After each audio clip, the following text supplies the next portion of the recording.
আসসালামু আলাইকুম প্রিয় দর্শক, শুভেচ্ছা সহ মাহবুব সৈকত প্রত্যেককে আমন্ত্রণ জানাচ্ছি মাই টিভি সংলাপে। দর্শক, আপনারা জানেন যে আমরা মাই টিভি সংলাপে সমসাময়িক বিষয়গুলো নিয়ে, গুরুত্বপূর্ণ বিষয়গুলো নিয়ে আলোচনা করি। বিশেষ করে দেশের পরিস্থিতি, দেশের রাজনৈতিক অবস্থা এবং আহ, যে প্রত্যাশা নিয়ে অন্তর্বর্তী সরকার গঠিত হয়েছে, সেই প্রত্যাশিত জায়গায় অন্তর্বর্তী সরকার কতটা যাচ্ছে, সংস্কার কতটুকু হচ্ছে, এসব বিষয় নিয়ে আপনাদের জানার আগ্রহ থাকে। আমরা তাই সংলাপে সে বিষয়গুলো নিয়ে আলোচনা করি। আলোচনার আজকের বিষয় নির্ধারণ করেছি সংস্কার দরকার কতটা, কিংবা কতটা কতটা জরুরি সংস্কার। আলোচনা স্টুডিওতে আজকে উপস্থিত রয়েছেন আপনাদের দুজন অত্যন্ত পরিচিত ব্যক্তি। পরিচয় করে দিচ্ছি। আমার বাঁ পাশে রয়েছেন জনাব শামসুজ্জামান দুদু, ভাইস চেয়ারম্যান বিএনপি। দুদু ভাই, স্বাগত জানাচ্ছি আপনাকে। ডান পাশে রয়েছেন আরেকজন আপনাদের পরিচিত মুখ, এএফএম সোলাইমান চৌধুরী, সাবেক চেয়ারম্যান আমার বাংলাদেশ পার্টি বা এবি পার্টি এবং সাবেক সচিব। আপনাকেও স্বাগত জানাচ্ছি। আপনাকে ধন্যবাদ জানাচ্ছি, দর্শক শ্রোতাকেও অভিনন্দন জানাচ্ছি। আমি প্রথমেই প্রিয় দর্শক, আমরা সংস্কার কতটা জরুরি তার আগে আজকে আপনারা কিছুক্ষণ আগেই হয়তো সংবাদে দেখেছেন যে পঙ্গু হাসপাতালে ঢাকার সেখানে স্বাস্থ্য উপদেষ্টা গিয়েছিলেন এবং সেখানে যারা এই বৈষম্যবিরোধী আন্দোলনে, গণতন্ত্র পুনরুদ্ধার আন্দোলনে তারা যোগ দিয়ে আহত হয়েছিলেন, সেই আহতরা তার গতিপথ রুদ্ধ করেছিলেন। তাদের বেশ কয়েকটি দাবি, সেই দাবির এবং অভিযোগ ছিল যে দেখা না করে সবার সাথে চলে আসা, এছাড়া ঘোষিত যে সহায়তা, সেই সহায়তা না পাওয়ারও তারা অভিযোগ করছে। এখন পর্যন্ত বিক্ষোভ চলছেন, বৈষম্য বিরোধী ছাত্র আন্দোলনের বিভিন্ন সমন্বয়ক সেখানে আছেন, আশ্বস্ত করছেন। প্রসঙ্গটি নিয়ে প্রথমেই দুদু ভাইয়ের বক্তব্য, পর্যবেক্ষণ জানতে চাই। জি, আপনাকে ধন্যবাদ। আমাদের অত্যন্ত প্রিয়ভাজন, নানান কারণে সোনারা ভাইকে শুভেচ্ছা। আর যারা এই অনুষ্ঠান দেখছেন আমাদের টেলিভিশনের পর্দায়, তাদেরকে অভিনন্দন। আমি প্রথমে বলে রাখি যে আমি একসময় ছাত্র আন্দোলনে ছিলাম, সোলান ভাইরাও ছিলেন। ছাত্রদের জাতির জন্যে, দেশের জন্যে, মানুষের জন্যে যে আত্মহুতি, যে রক্ত, এটা এক কথায় অতুলনীয়। শুধু এই আন্দোলন এমন না, ভাষা আন্দোলন থেকে যদি পাকিস্তান সৃষ্টির পর থেকে, এমনকি পাকিস্তান সৃষ্টিতেও তরুণদের ভূমিকা ছিল। পাকিস্তানে যতগুলো আন্দোলন হয়েছে গণতন্ত্রের সপক্ষে, ভাষা আন্দোলন থেকে শুরু করে, ছাত্রদের নজিরবিহীন আত্মত্যাগের ঘটনা আছে, শহীদের বলিদানের তাদের ঘটনা আছে, মুক্তিযুদ্ধে আছে, তার পরবর্তীতে আছে সর্বশেষ 24-এর যে আন্দোলন, আগস্টের 5 আগস্ট। আমার একজন ভাই, সন্তান বিছানায় কাতরাবে, উপযুক্ত চিকিৎসা পাবে না, আমি যত যুক্তিই দিই না কেন 3 মাসে এই ঘটনায়, এই যুক্তি খুব একটা টিকবে না। যত সহানুভূতি আমি জানাই না কেন, ওই অসুস্থ যে সুস্থ ছিল, তার চোখ ছিল, তার পা ছিল, তার হাত ছিল, যারা তো আমাদের ছেড়ে চলে গেছে, শহীদ হয়েছে, তাদের কথা তো আলাদা। কিন্তু উপযুক্ত চিকিৎসা পেলে অনেকেই হয়তো রক্ষা পেয়ে যেত, আমরা দিতে পারিনি। আমি সরকারকে না, বা স্বাস্থ্য উপদেষ্টাকে না, আমরা যারা আন্দোলনের সপক্ষের শক্তি, দায় কিন্তু তাদেরও যায়। ওই যে মানে বৈষম্য বিরোধী আন্দোলনের নেতা যে তার পাশে গিয়ে দাঁড়িয়েছে, তারাও কিন্তু বারবার এই আকুতি জানিয়েছে কর্তৃপক্ষকে, আমরাও জানিয়েছি সবাই, যে আরেকটু সতর্ক হওয়ার দরকার, আরেকটু উদ্যোগী হওয়ার দরকার, আরেকটু বিবেচনায় নেওয়ার দরকার। কিছু কিছু কাজ হয়নি আমি বলছি না, হয়েছে, কিন্তু যে তৎপরতায় হওয়ার দরকার ছিল, যে গতিতে হওয়ার দরকার ছিল, কোথায় যেন একটু ঘাটতি ছিল। তবে আমি বলবো, যাই ঘটুক না কেন দেশের মধ্যে, এরাই ইতিহাস খ্যাত একটা পরিবর্তনের নেতৃত্ব দিয়েছে, নিজেদেরকে উৎসর্গ করছে। কেউ কেউ কোনো ছাত্র সংগঠনই করতো না, শুধুমাত্র দেশের জন্য, মানুষের জন্য সে কিন্তু ঘর ছেড়ে চলে গেছে, তার গার্জেনও জানে না। এ কিশোর, এ তরুণ, এ ওই রাস্তার শ্রমিক, কুলি মজুর, রিক্সা চালক, তাদেরকে দিকে যদি আমরা না তাকাই, শুধুমাত্র অন্যদিকে মানে নজরটা রাখি, সময় দিতে হবে তাদের ব্যাপারটা। যাই ঘটুক, এরা আমার সন্তান, আমার সঙ্গে যে কথাই বলুক, যে আচরণ করুক, তারপরেও বলবো আজকের থেকে আরো বেশি উৎসাহ নিয়ে, আরো বেশি গুরুত্ব দিয়ে তার পাশে গিয়ে আমাদের দাঁড়াতে হবে। নিশ্চয়ই নিশ্চয়ই। আমি এই প্রসঙ্গে জনাব সোলায়মান চৌধুরী আপনার কাছে আসি। আপনি তো প্রশাসনে ছিলেন, আপনিও প্রশাসনিক যন্ত্রের সাথে ছিলেন, তো সেই জায়গা থেকে এই যে দুদুভাই যেমনটা বললেন যে সবার আগে অগ্রাধিকারের জায়গাটায় এখনকার শহীদদের পরিবার বা আহত যারা হয়েছেন, বিছনায় কাতরাচ্ছে, হসপিটালে কাতরাচ্ছেন বা এখনও বাড়িতে বসে চিকিৎসা নিচ্ছেন, সেই বিষয়টি আসলে সরকারের কাজের মধ্যে অগ্রাধিকারে আপনি কি অগ্রাধিকারের জায়গায় দেখছেন? যদি দেখে থাকেন তাহলে এই যে সহায়তার যে প্রতিশ্রুত সহায়তা 1 লাখ টাকা, টাকার অঙ্কে তো অনেক কম, দেশের দুর্নীতির হাজার হাজার কোটি টাকা হয়েছে, সেখানে 1 লাখ টাকা সহায়তা, সেই টাকাটুকুও তাদের কাছে পৌঁছে নিই, গলতটা কোথায় তাহলে? ধন্যবাদ আপনাকে। অত্যন্ত দুর্ভাগ্যজনক। সেবা তো তাদের ঘরে পৌঁছে দিতে হবে। আমরা জাতি হিসেবে ব্যর্থ হয়েছি, সরকারও ব্যর্থ হয়েছে। 3 মাস হয়ে গেছে, তারা হাতে সেই 1 লাখ টাকাও পায়নি। এটার দায় তো নিতে হবে আমাদেরও। সরকার তো নেবেই, এবং এত বিলম্ব কেন হচ্ছে? এটি তো বহু আগেই হয়ে যাওয়ার কথা ছিল। না হওয়াতে আজকে যে আন্দোলন চলছে, আন্দোলন এমনি এমনি না। মানুষ কখন আন্দোলন করে? মানুষ যখন দেখে যে তার নিজের অধিকার থেকে সে বঞ্চিত হচ্ছে, চরমভাবে বঞ্চিত হচ্ছে, এই বঞ্চনার কারণে তার কষ্ট হচ্ছে, দুঃখ বেড়ে যাচ্ছে, সেখান থেকেই তার ক্ষোভের বহিঃপ্রকাশ। এটি তারা ঘটাচ্ছেন। আমরা আশা করব যে এই সরকার, তাদের হাতে টাকা আছে, 1 লাখ করে টাকা দেওয়ার কথা, আগামীকাল সকালে ব্যাংক খোলার আগেই তাদের হাতে এই টাকার চেক পৌঁছে যাক, তারা যেন ব্যাংক খোলার সাথে সাথে এই টাকা নিতে পারে। এমনটা যদি না হয় তাহলে ধরে নেব জাতি হিসেবে আমরা চরমভাবে ব্যর্থ হয়েছি। আমরা ছাত্র জনতার রক্তকে শ্রদ্ধা করতে পারিনি, তাদের ত্যাগ এবং কোরবানিকে আমরা শ্রদ্ধা জানাতে পারিনি, তাদের মৃত্যুকে আমরা বৃদ্ধাঙ্গুলি দেখিয়েছি। অত্যন্ত দুর্ভাগ্যজনক একটা জাতি আমরা। জি, ধন্যবাদ। দুদু ভাই, আমার প্রশ্নটা হচ্ছে যে এই যে পরিস্থিতি, ট্রাফিকে অপারগতা, তৎপরতা কম, পুলিশ থানার এখনও তৎপরতা আসেনি, সেখানে এর আগে আমাদের বিভিন্ন হসপিটালগুলোয় বৈষম্যবিরোধী ছাত্র আন্দোলনের ওই সময় অনেক জায়গায় ভালো চিকিৎসা হয়েছে, অনেক জায়গায় কিন্তু চিকিৎসা দেয়নি, গুলি করে, এই অভিযোগ আমরা পেয়েছি। সেখানে এই যারা একদম আহত হয়েছে তাদের এই জায়গাটায় এই আক্ষেপটা, যেখানে শুধু তাদের 1 লাখ না, প্রয়োজনে তাদের উন্নত চিকিৎসা, যে একমাত্র পরিবারের উপার্জনক্ষম সেটি দেখা হওয়ার কথা, সেখানে তাদেরকে এটি পাশে না দাঁড়িয়ে উল্টো তাদের বিক্ষোভ করতে হচ্ছে, আগেই ভালো ছিল, অথবা কেন আন্দোলনে গেলাম, এরকম কোনো মুখ থেকে বের করার কোনো অপচেষ্টা না তো? অপচেষ্টা বলবো না, আমাদের ব্যর্থতাগুলো আমাদের স্বীকার করে নিতে হবে। আমাদের যতটুকু করার দরকার ছিল জি, ততটুকু আমরা করতে পারিনি। আমাদের যেভাবে তাদের কাছাকাছি গিয়ে দাঁড়ানোর দরকার ছিল আমরা সেটা পারিনি জাতিগতভাবে, যেটা সোলায়মান ভাই বললেন। এই জায়গা থেকে আমাদের এই মুহূর্ত থেকে ভাবতে হবে তারা কেন বলবে 3 মাস হয়ে গেছে, 1 লাখ টাকা এই প্রয়োজনে খুবই একেবারেই সর্বনিম্ন আমি বলবো।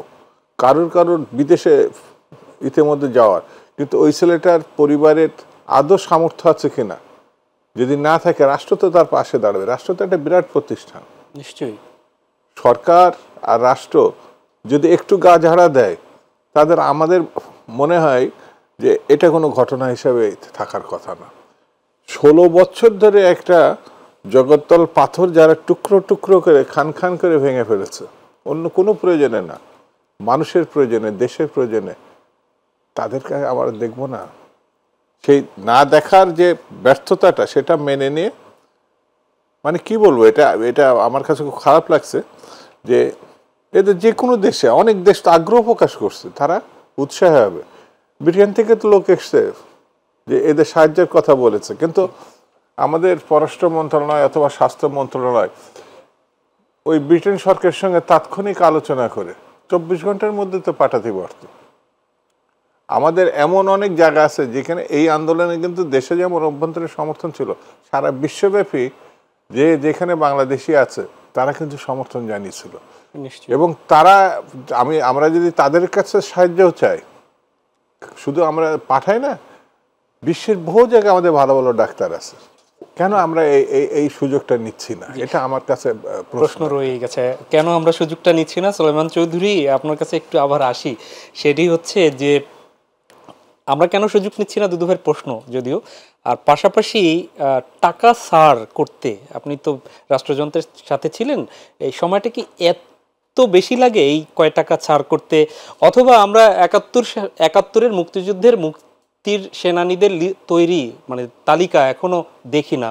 তো সেরকম কি আবার হয়ে যাচ্ছে কিনা যে আসলে 24-এর গণ আন্দোলনে কারা আহত হয়েছে, নিহত হয়েছে তালিকাই এখন পাইনি, অথবা কাদের দিব কাদের না দিব এই বিবেচনায় এখনো যেতে পারছে না যারা এখনো অ্যালাইভ, যে একদম হসপিটালে ভর্তি, সেরকম জটিলতায় আবার পড়তে যাচ্ছে কিনা, এবং এই টাকা ছাড় কি এতটা জটিল প্রক্রিয়া কিনা?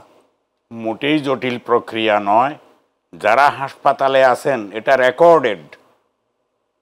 হাসপাতালে, সরকারি হাসপাতালে অথবা বেসরকারি হাসপাতালে, ইট ইজ রেকর্ডেড। তাদের কাছে তো সরকার চাইলে এখনই ব্যাংক ওখানে নিয়ে যেতে পারে এবং এখনই তাদের হাতে টাকাটা তুলে দিতে পারে। দিচ্ছে না কেন? গাফেলতিটি কার? এটি জরুরি ভিত্তিতে সরকারকে চিহ্নিত করতে হবে। আর আগামীকাল সকাল 10টার মধ্যে তাদের হাতে যেন টাকা পৌঁছে, সেই ব্যবস্থাটি করতে হবে। এবং এটা অতি সহজ সম্ভব। ব্যাংক এখনই নিয়ে যাওয়া সম্ভব সেখানে, ব্যাংকে ওখানে নিয়ে যাওয়া।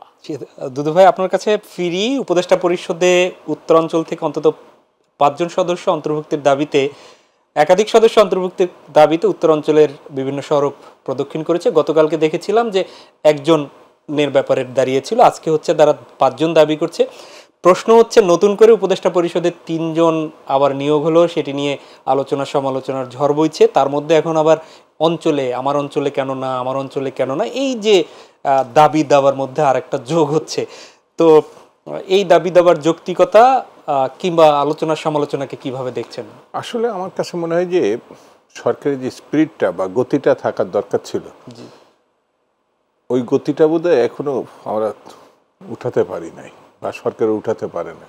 গতিটা কিভাবে সম্ভব সেদিকে নজর দেওয়ার দরকার। বৈষম্যবিরোধী ছাত্র আন্দোলন কেন দাবি করবে? একজনকে 5টা মিনিস্ট্রি বা 4টে মিনিস্ট্রি কেন চালাতে হবে? ওই নির্দিষ্ট কোনো বিভাগ, নির্দিষ্ট কোনো অঞ্চল, এখানে যে কথাগুলো উঠছে কেন উঠবে?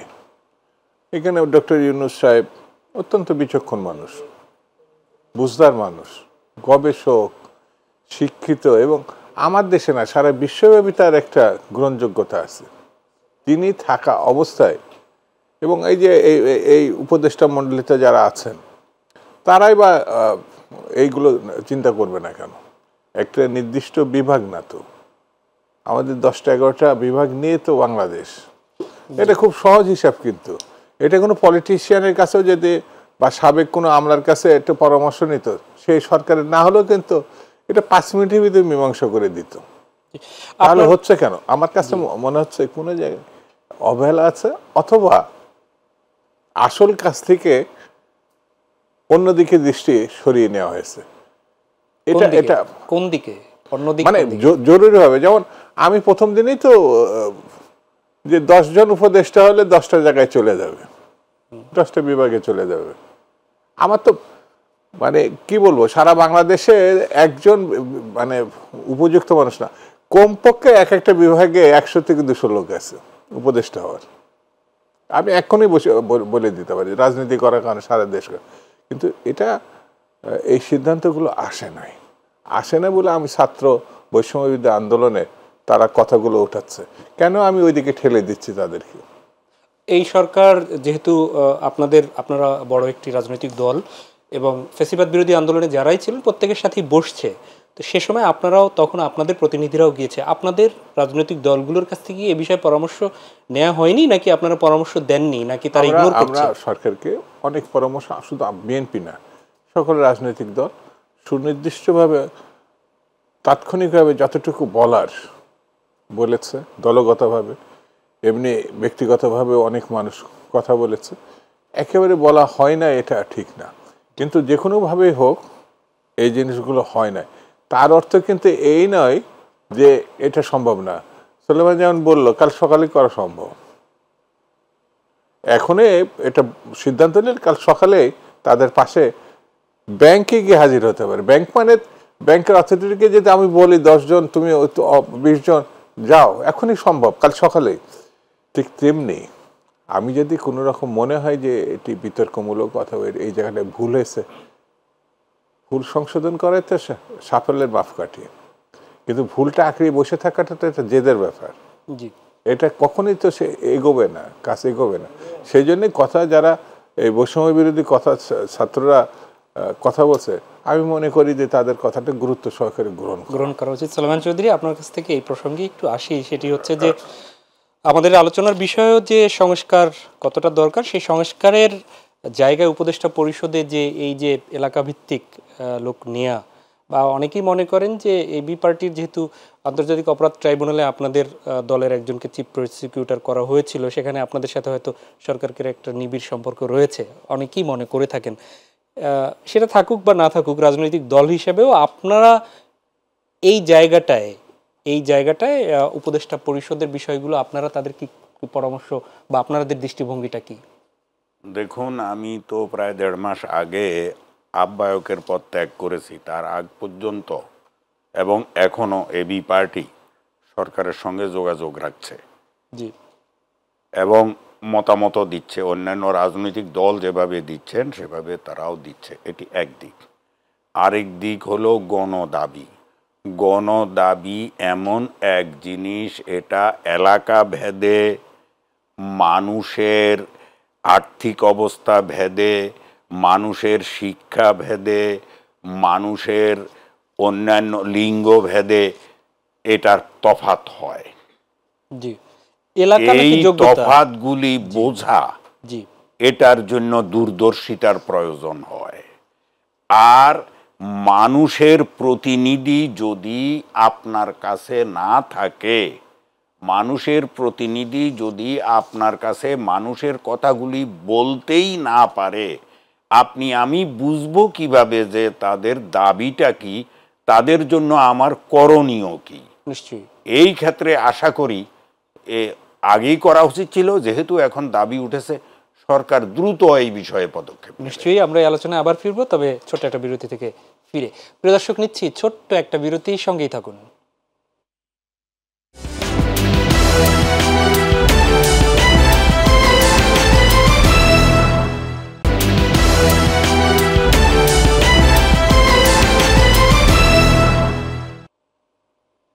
আবারও স্বাগত জানাচ্ছি মাই টিভি সংলাপে। দর্শক, আমরা বিরতির আগে কথা শুনছিলাম AFM সুলাইমান চৌধুরী, আপনার কাছে ছিলাম। আমরা ফিরবো শামসুজ্জামান দুদু আপনার কাছে, বিএনপি ভাইস চেয়ারম্যান। তবে তার আগে আমরা একটা নির্বাচনের আপনাদের বিভিন্ন দল, বিশেষ করে এবি পার্টি সহ অনেকগুলো দল সংখ্যানুপাতিক প্রতিনিধিত্বশীল নির্বাচনের ব্যবস্থা নিয়ে আলোচনা করছিলেন, যদিও বড় দলগুলো সেখানে না, ইতিবাচক সাড়া পাচ্ছেন না।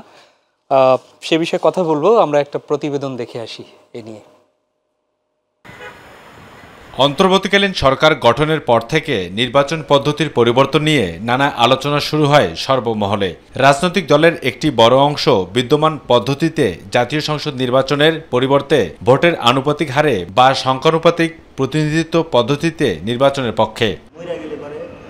আর এই ধারণাটি মূলত রাজনৈতিক দলের ক্ষেত্রে প্রযোজ্য। এই ধরনের ব্যবস্থার সার কথা হলো যে এই পদ্ধতিতে আসন বণ্টন হয় প্রতিটি রাজনৈতিক দলের প্রাপ্ত ভোটের আনুপাতিক হারে, অর্থাৎ প্রদত্ত সকল ভোট একটি সুষ্ঠু নির্বাচনী ফলাফল গঠনে অবদান রাখে এবং কার্যকরভাবে কাউকে নির্বাচিত করতে ব্যবহৃত হয়। 1899 সালে বেলজিয়ামে সর্বপ্রথম সংখ্যানুপাতিক পদ্ধতিটি প্রবর্তিত হয়। বর্তমানে বিশ্বের 170টি গণতান্ত্রিক রাষ্ট্রের নির্বাচন ব্যবস্থায় অর্ধেকেরও মতো রাষ্ট্রে সংখ্যানুপাতিক পদ্ধতিতে নির্বাচন হয়। 2008 সালের নির্বাচনে আওয়ামী লীগ 230টি আসন পেলেও মোট ভোট পেয়েছিল 48.04% এবং বিএনপি মাত্র 30টি আসনে জয়লাভ করলেও মোট ভোট পেয়েছিল 30.20%। যদিও সেই নির্বাচনটি সংখ্যানুপাতিক ভোটের নির্বাচন হতো, তাহলে আওয়ামী লীগ পেত 147টি আসন এবং বিএনপি পেত 90টি আসন। তবে আমরা সর্বতভাবে চেষ্টা করছি। সংখ্যানুপাতিক নির্বাচনী ব্যবস্থা বা আনুপাতিক নির্বাচন ব্যবস্থা নিয়ে নির্বাচন কমিশন সংস্কার কমিশনের প্রধান ডক্টর বদিউল আলম মজুমদার বলছেন, এই প্রসঙ্গটিও থাকছে সংস্কারের প্রস্তাবনায়। এই লক্ষ্যে অনেকগুলো সংস্কার করতে হবে, অনেকগুলো পরিবর্তন আনতে হবে, এই সুপারিশগুলো আমরা করব।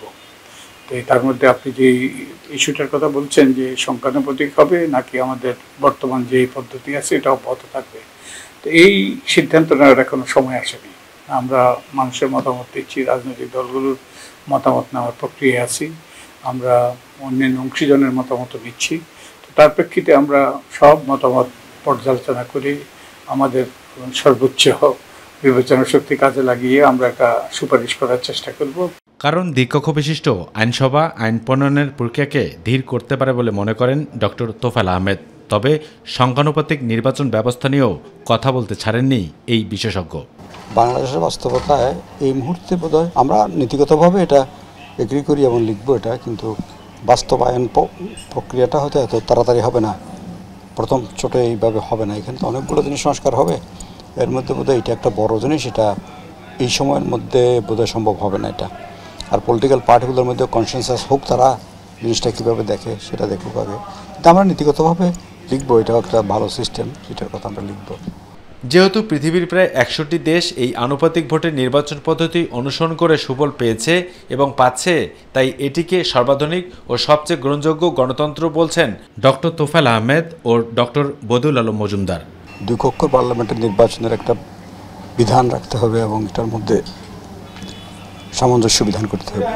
এই নিম্নকক্ষ যে কাজগুলো করে, উচ্চকক্ষ থাকলে ওটার উপর একটা নজরদারিত্ব থাকার সুযোগ সৃষ্টি হয়। প্রতিবেদনটি আমরা দেখছিলাম। দুদু ভাই, আপনার কাছেই শুনতে চাই। আমরা যদিও স্পষ্ট তারা বলেছেন যে এটি আধুনিক তবে সময় সাপেক্ষ, এটি বলেছেন, আপনার বক্তব্য জানতে চাই। প্রথম কথা হচ্ছে, এই বিষয়টির আমাদের দেশে কোনো সময় প্রয়োগ করা হয়নি। এই নির্বাচনে সর্বপ্রথম এই প্রসঙ্গটিতে উত্থাপিত হয়েছে। দক্ষিণ পূর্ব এশিয়ার মধ্যে ভারত, বাংলাদেশ, পাকিস্তান এর বাইরে নেপালে এটা প্রয়োগ করা হয়েছে, যেখানে 10 বছরের মধ্যে 8টা প্রধানমন্ত্রী পাওয়া গেছে। তার মানে স্থিতিশীলতা ওই দেশে এখন নাই। সাংখ্যতিক নির্বাচনে যে জায়গাটা আছে, একক সংখ্যাগরিষ্ঠ দল যে সরকার গঠন করে এবং ব্যবস্থাটা প্রয়োগ করে, সেটি একটা মানে পূর্ণ গঠন, অগ্রগতি, মানুষের ইচ্ছা বাস্তবায়ন, সেই সময়টা যেমন যে কোনো একটা সরকার 5 বছর থাকে, তার অর্থ এই নয় যে একেবারেই থেকে যাবে, এই যে নিয়মটা আমাদের দেশে আছে। নেপালে এটা একটা ভয়ঙ্কর পরিণতি। ঠিক তেমনি এটা শ্রীলঙ্কাতে প্রয়োগ করেও ভালো কোনো ফল পাওয়া যায়নি। আমার বিবেচনা, আমার কাছে মনে হয় যে যেমন আনুপাতিক হারে যেতে, বিশেষ করে যে দলগুলো স্বাভাবিক নির্বাচন প্রক্রিয়া আছে, আর যারা নির্বাচনে 1-2% বেশি ভোট পায় না অথবা একেবারে তারও নিম্নে আছে, তাদের দাবিটা এই জায়গাটায় মুখ্যত আসছে দলগতভাবে। আমার মনে হয় এটা আগামী নির্বাচন ইস্যু হতে পারে। একটা যে কোনো ইস্যু তো একটা ম্যান্ডেট হিসেবে কাজ করে। তো সংখ্যাগরিষ্ঠতা যদি কোনো দল এই ইস্যুর উপর পেয়ে যায়, তাহলে তার কোনো সমস্যা নাই, আছে না? শুধুমাত্র অন্তর্বর্তীকালীন সরকারের ক্ষমতা প্রয়োগ করে এই ব্যবস্থায় গেলে কতটা ফল পাওয়া যাবে, আমার বিবেচনায় মনে হয় এটা সন্দেহ থেকে যাবে।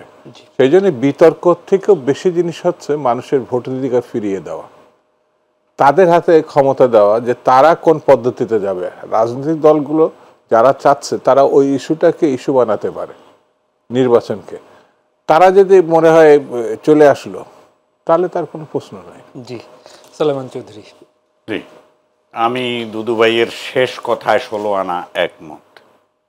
কোন পদ্ধতিতে আমরা যাব, আনুপাতিক হারে যাব কিনা, এটি জনগণের ভোটাধিকারের উপরে ছেড়ে দিতে হবে। আর ভোটের অধিকার এমন একটি অধিকার, এই দেশের মালিক নাগরিকগণ 5 বছরে মাত্র একবার ব্যবহার করে তাদের প্রতিনিধিকে পার্লামেন্টে পাঠায়। আর মানুষ যখন ভোট দিতে পারে, অর্থাৎ মানুষ যখন মনের ইচ্ছা মতো স্বাধীনভাবে ভোটাধিকার প্রয়োগ করতে পারে, নিজেদেরকে রাষ্ট্রের মালিক বলে নিজেরা গৌরবান্বিত হয় এবং রাষ্ট্রের কল্যাণ কামনা করে, তাদের হাতে ছেড়ে দেওয়া ছাড়া এই হুট করে অন্য কোনো ব্যবস্থা এটা চাপিয়ে দেয়া, এটা মোটেই যুক্তিযুক্ত হবে না। এটা জনগণ নির্ধারণ করুক যে তারা কোন পদ্ধতিতে যাবে। জি, তাহলে মোটামুটি একই রকম মত পাওয়া গেল, বিশেষজ্ঞদের সাথে আপনাদের মতটা মিলল। আমাদের দুদু ভাই একটু ফিরি, সংস্কার কতটা জরুরি সেখানে গতকালকে আমরা বিএনপি মহাসচিব মির্জা ফখরুল ইসলাম আলমগীর সময়ের যে বিষয়টি অনেকদিন থেকে আলোচনা হচ্ছিল, তিনি বলেছেন যে হ্যাঁ, সময় দেওয়া দরকার অন্তর্বর্তী সরকারকে। আজকে তিনি কিন্তু তার নিজ এলাকার ঠাকুরগাঁয়ে বলেছেন অন্তর্বর্তী সরকারের সব সংস্কার প্রয়োজন নেই, নির্বাচিত সরকারে যারা আসবেন তারাই বাকি কাজগুলো করবেন, এটি তিনি বলেছেন। সংস্কার তো অনেকেই সংস্কার করে নির্বাচনের দিকে আগাতে চাচ্ছিলেন, তিনি বলেছেন ফোকাস এখন নির্বাচন। আমার মনে হয় রাজনৈতিক সরকারের বিকল্প নাই। একটি জনপ্রতিনিধিত্বমূলক সরকার, জি, রাজনৈতিক সরকার, এর কোনো বিকল্প নাই। এর বাইরে যে সরকারই আসুক না কেন, সেটা একটা গোষ্ঠীতন্ত্রে একটা পর্যায়ে চলে যেতে পারে, ব্যক্তির পর্যায়ে চলে যেতে পারে। ওই যে সলেমান ভাই যেটা বলল যে কেন আমরা সাধারণ মানুষের ভোটাধিকার ফিরিয়ে দিব না।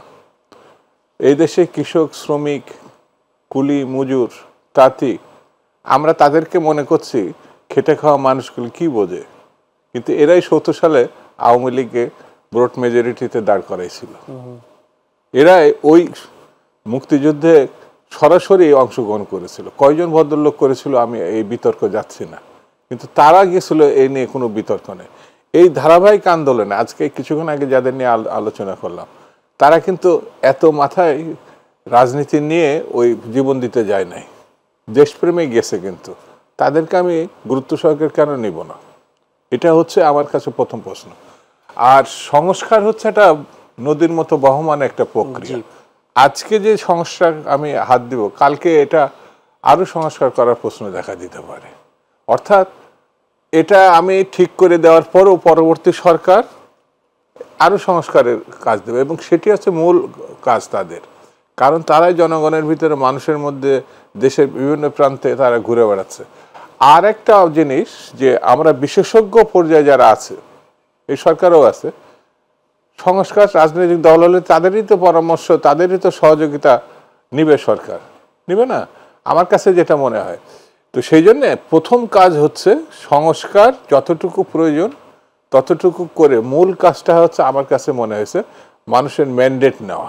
ভাই, আমি একটু যে বিষয়টি জানি প্রথম দিক থেকে রাজনৈতিক দলগুলো যেটি বলছেন, এবং এখনও কিন্তু বিএনপির ভারপ্রাপ্ত চেয়ারম্যান তারেক রহমান সহ শুরু করে আপনারাও বলছেন বিভিন্ন সভা সমাবেশে যে প্রশাসনে ফ্যাসিবাদের দোসররা এখনও সক্রিয়, দেশি বিদেশি ষড়যন্ত্র আছে। তো সেই দোসরদের না সরিয়ে নির্বাচন তো করবে সেই প্রশাসন যন্ত্রই, তারাই তুলে দিবে ফলাফল। তো সেখানে আপনি সংস্কার যদি না করে নির্বাচনের জায়গায় যান, প্রশ্ন হচ্ছে সেটি জনগণের রায়ের প্রতিফলন আদৌ হবে কিনা, নাকি ফ্যাসিবাদী আবার চেপে বসবে। আর দুই হচ্ছে, নির্বাচনের পরে যদি আপনারা রাষ্ট্র ক্ষমতায় যান বড় দল হিসেবে, তাহলে আপনারা ইতিহাসের পুনরাবৃত্তি আবার হবে কিনা, এই ক্ষমতা ধরে রাখার মানসিকতায় সংস্কার করবেন কিনা, দুটো কিন্তু প্রশ্ন রয়ে যায়। জনগণের শক্তির কাছে ফ্যাসিবাদ, পুলিশ, মিলিটারি, প্রশাসন একেবারে পানির মতো ভেসে যায়। কিন্তু তার জন্য 2000 প্রাণ দিতে হয়। 100, 2000 কেন? 30 লক্ষ মানুষের প্রাণের কথা আছে বাংলাদেশে। 2000 কি? 71 সালে 30 লক্ষ মানুষের প্রাণ দিয়ে ব্যাপার আছে। এই দেশে বীরের জাতি এটা, কালকে ভোট দেন না, একটা ভোট ডাকাতের ওখানে অস্তিত্ব থাকবে কিনা? পুলিশ ওই ডাকাতদের নিয়ে ভোট করেছে, কিন্তু এখন ওই পুলিশ ওখানে ভালো মানুষ হয়ে যাবে। এটা ম্যান পাওয়ার, জনগণের পাওয়ার, মানুষের শক্তি। সেই জন্যে যারা বলছে যে এগুলো সংস্কার না করা ছাড়া ইলেকশন দেব না, তাহলে 3 মাসের মধ্যে কত টাকা চুরি হলো, কে করলো, কোথায় নিল, 3 মাসে দিতে পারলেন না? কারা? এই বিশেষজ্ঞরা। তো আবার এই বিশেষজ্ঞের কাছে বসে যেতে থাকি আমি, তাহলে আগামী 2 বছরে না 30 বছরের ভিতরে নির্বাচন হবে কিনা সন্দেহ আছে। এটা আমার কাছে মনে হয়। আপনি ম্যান পাওয়ারটাকে বিশ্বাস করেন, ছাত্র জনতার উপর বিশ্বাস করেন, কৃষক শ্রমিকের উপর। ওই গ্রামে এখন কিন্তু একটা পুলিশের দরকার হবে না, ভালো নির্বাচনের জন্য তারাই পাহারা দেবে, তারাই গিয়ে ওখানে ভোট দিবে। এরকম দৃষ্টান্ত আছে তো। পাকিস্তান আমলে কি মিলিটারি, তাতে কি হয়েছে? মুসলিম লীগ কি জয়লাভ করছে? আওয়ামী লীগ সেই সময় জয়লাভ করছে, কারণ মানুষ তখন জেগে উঠছিল। এখন কিন্তু সেই মানুষ জেগে উঠছে, তার উপর নির্ভর করতে হবে আমাদের উপর। জি নিশ্চয়ই। পরের প্রশ্নটার উত্তর আমি এর পরে যখন ফিরবো তখন নিব, যে আপনাদের রাষ্ট্র ক্ষমতায় গেলে আপনারা সংস্কারগুলো করবেন কিনা। সোলাইমান চৌধুরী, আপনার কাছে ফিরি। সংস্কার এখন যতটুকু দরকার কেবল ততটুকু দিয়ে নির্বাচনই চাচ্ছেন বিএনপি মহাসচিব এবং বিএনপি, বিষয়টা আপনি কিভাবে দেখছেন? শুধু যে বিএনপি নির্বাচন চাচ্ছেন এমন নয়, সকল রাজনৈতিক দলই নির্বাচন চাচ্ছেন। হ্যাঁ, এখানে কতদিন পরে নির্বাচন, কিভাবে নির্বাচন, এই নিয়ে মত পার্থক্য আছে, বিরোধ নাই। জি।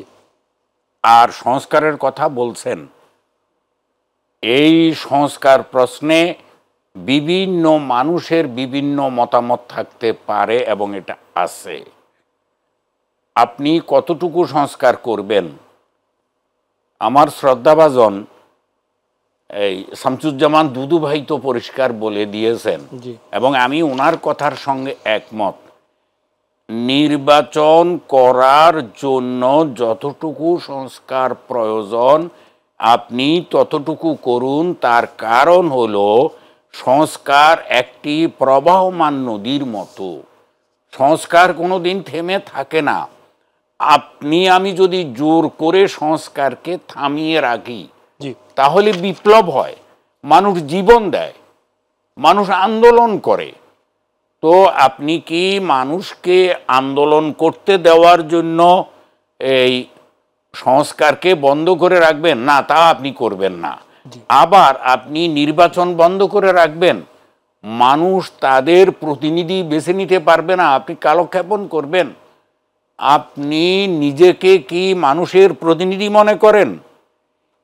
যারা এখন আছেন তাদের এই বিষয়গুলো নিজেদের মাথায় নিয়ে চিন্তা করতে হবে, এবং নির্বাচন করতে যতটুকু সংস্কারের প্রয়োজন ততটুকু করে, এবং তার কিছু কিছু অবশ্য বাস্তবায়নও করা লাগবে।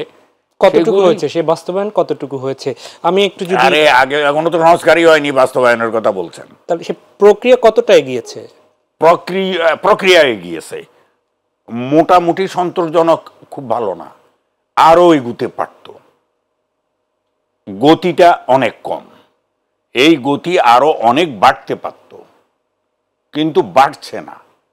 গতি বাড়ানো দরকার। বাড়ছে না কেন সেই প্রসঙ্গে যাব, তবে আর একটা বিরতি থেকে ফিরে। প্রিয় দর্শক, ফিরছি খুব সাহসী, সঙ্গেই থাকুন।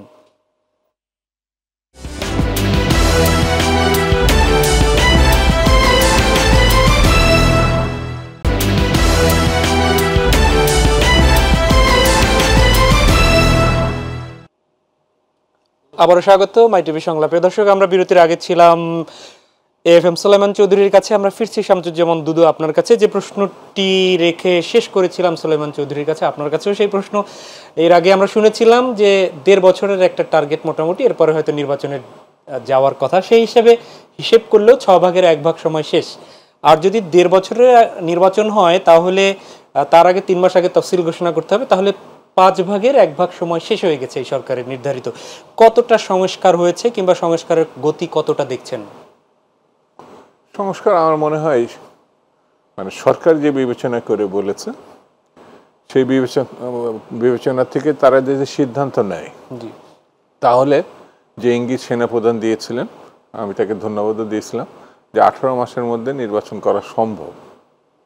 ঠিক তেমনি কথা আসিফ নজরুল সাহেবও বলেছিলেন যে আগামী ডিসেম্বরের মধ্যে নির্বাচন সম্ভব। যদিও পরবর্তীতে বলা হয়েছিল ব্যাখ্যা দিয়ে যে প্রধান উপদেষ্টাই তার শেষ কথাটা বলবেন। জি, তো আমার মনে হয় তার সঙ্গী সাথী যারা আছেন তারা তাদের সঙ্গে নিশ্চয় মানে মাঝে মধ্যে কথাবার্তা হয় জি, এবং প্রধান উপদেষ্টার ইচ্ছা অনিচ্ছার কথা তো কম বেশি জানে। তো তার প্রেক্ষিতে এবং বাংলাদেশের সাধারণ মানুষ, রাজনৈতিক দল সবার সঙ্গে তো তারা মেলামেশা করেছে। তো তারা কিন্তু নির্বাচনের বিপক্ষে কেউ বলে নাই, আমার কাছে যতটা মনে না হয়। বলেনি, বলে নাই। জি, তো এবং সময় যে খুব বেশি চলে গেছে এমন না। আমরা কিন্তু বলেছি যে সরকারের নির্বাচনের জন্য সময় প্রয়োজন আছে, কিন্তু সেই সময়টা আমরাও নির্ধারণ করি নাই, মানে রাজনৈতিক দলগুলো, যে এই মাসের মধ্যে এই বছরের মধ্যে নির্বাচনটা করা উচিত, বরঞ্চ সরকারই বলেছে। সেই বিবেচনা থেকে আমার কাছে মনে হয় খুব বেশি সময় লাগবে না। চতুর্দিকে যে পরিস্থিতি, যে অবস্থা, বাস্তবোচিত যদি দৃষ্টিভঙ্গি নিয়ে আমরা এগোই তাহলে যত তাড়াতাড়ি নির্বাচন, যত তাড়াতাড়ি মানে 1-1.5 বছরের মধ্যে যদি নির্বাচনটা করা হয়, যেসব বিতর্কগুলো আমরা মুখোমুখি হচ্ছে ওইগুলো থাকবে না। নির্বাচিত সরকারের কাছে ক্ষমতা হস্তান্তরের মধ্য দিয়ে একটা সমাধান হবে। জি। দুদু ভাই, এর আগে যে প্রশ্নটা ছিল সেটি খুব ছোট্ট করে একটু উত্তর চাই। তা হচ্ছে যে সংস্কার নিয়ে যে দলগুলো কথা বলে তারা কিন্তু আবার বলে যে আগের সেই রাষ্ট্রর বন্দোবস্তই যদি চলে যায়, আবার সেই ক্ষমতার ভারসাম্যহীনতা, যে দলের কাছে ক্ষমতা যাবে তারা আবার কুক্ষিগত করার মানসিকতা যদি সংস্কার এখন না করা হয়। বন্দোবস্ত শব্দটা খুব নতুন, জি, এবং যারা বলছে তাদের কোনো রাজনৈতিক দল নাই। আমি শুনি নাই কোনো রাজনৈতিক দলের কাছে। এগুলো সমাজে বিভিন্ন বিচ্ছিন্ন ব্যক্তি আছে, তারা নতুন নতুন কথা চিন্তা করে আর করলে আমি খুব উৎসাহিত। আমরা যে রাজনীতি দল করেছি তার থেকে যে নতুন একটা ভাবনা আছে, তাদের উচিত হচ্ছে, আমি তাদের সহযোগিতা করতে রাজি আছি, তাদের একটা রাজনৈতিক দল গঠন করা উচিত এই বন্দোবস্ত শব্দের উপর। যেমন সমাজতন্ত্রের উপরে অনেকগুলো রাজনৈতিক দল আছে, গণতন্ত্রের উপরে অনেকগুলো রাজনৈতিক দল আছে। বন্দোবস্তর ব্যবস্থা নিয়ে একটি রাজনৈতিক দল যদি হয় তাহলে আমি তাদের যদি প্যান্ডেল করতে আমি সেখানে বাসপুতার ব্যবস্থা করব, কিন্তু রাজনৈতিক দল করব না। কিন্তু আমি একটি নির্বাচন ঠেকানোর উৎসাহ দেখাবো, এটা বোধহয় ঠিক হবে না। বিএনপির 30 যে রাষ্ট্র সংস্কার কর্মসূচি জামাত ইসলামীও দিয়েছে, রাষ্ট্র সংস্কার কর্মসূচি, এই সংস্কার কর্মসূচি থেকেই পরবর্তীতে দেশ সংস্কারের যে মানুষ এখন চাওয়া, সেই চাওয়ার সবগুলোর প্রতিফলন কি আসলে আছে? আমার মনে হয় ব্রিটিশ ভারতের সময় জামাত ইসলাম প্রতিষ্ঠা পাইছিল। এই পর্যন্ত সব থেকে দীর্ঘকালীন একটি দল হচ্ছে 1941 সালে ব্রিটিশ ভারতে। জি, তারপরে স্বাধীনতা উত্তর বিএনপি, এর ভিতরে কিন্তু অনেক রাজনৈতিক দল আছে। কমিউনিস্ট পার্টিও এটাও ব্রিটিশ ভারতের সময় থেকে আছে, কর্মসূচিতে আছে। সব রাজনৈতিক দল কর্মসূচি প্রতিষ্ঠার লক্ষ্যেই কাজ করে জি, এবং নির্বাচনে যখন সরকার গঠন করে একক অথবা সম্মিলিতভাবে, তখন তাদের কর্মসূচিগুলো তাদের ইচ্ছাকে প্রতিষ্ঠা করার জন্যই করে। সেহেতু আমার মনে হয় যার যার কর্মসূচি নিয়ে তারা তো জনগণের কাছে যাবে এবং সেই কর্মসূচিটা অতীতের মতো যদি আবার নতুন কোনো কর্মসূচি নিয়ে যায় এবং বিশ্বাস করে এবং তাদের ভোট দেয়, তারা কর্মসূচি সব প্রতিষ্ঠা করবে, অসুবিধা কি? জি, ধন্যবাদ। সুলাইমান চৌধুরী, নিশ্চয়ই আপনি গতকালকে বৈষম্যবিরোধী ছাত্র আন্দোলনের অন্যতম একজন সমন্বয়ক বলেছিলেন যে রাজনৈতিক দলগুলো এক হচ্ছে আর ফাঁসির দড়ি এগিয়ে আসছে এই ছাত্র আন্দোলনে থাকা সমন্বয়কদের গলার দিকে।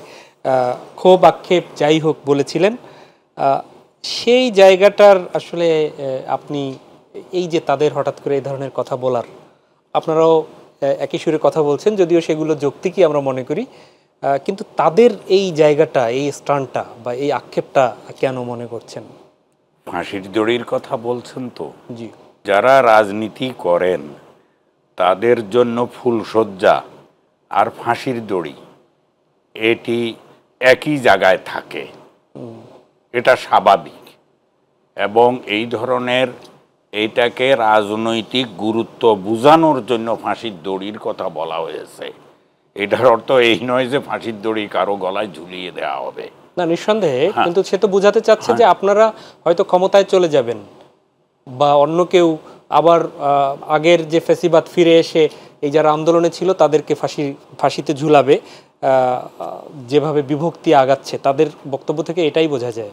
আপনার মনোভাব যদি আমি বুঝে থাকি, পরিষ্কার করে বলছি, এই দেশের মালিক জনগণ স্বাধীনভাবে স্বেচ্ছায় একেবারে অংশগ্রহণ নির্বাচনের মাধ্যমে নিজের ভোটাধিকার প্রয়োগ করে নিজের প্রতিনিধি নিজে বেছে নেবে, সেটাই হতে হবে। সেটা হওয়ার জন্য আমরা রাজনৈতিক মাঠে কাজ করছি, অন্যান্য দলও কাজ করছেন, শামসুজ্জামান দুদু ভাইয়ের দল বিএনপিও কাজ করছে।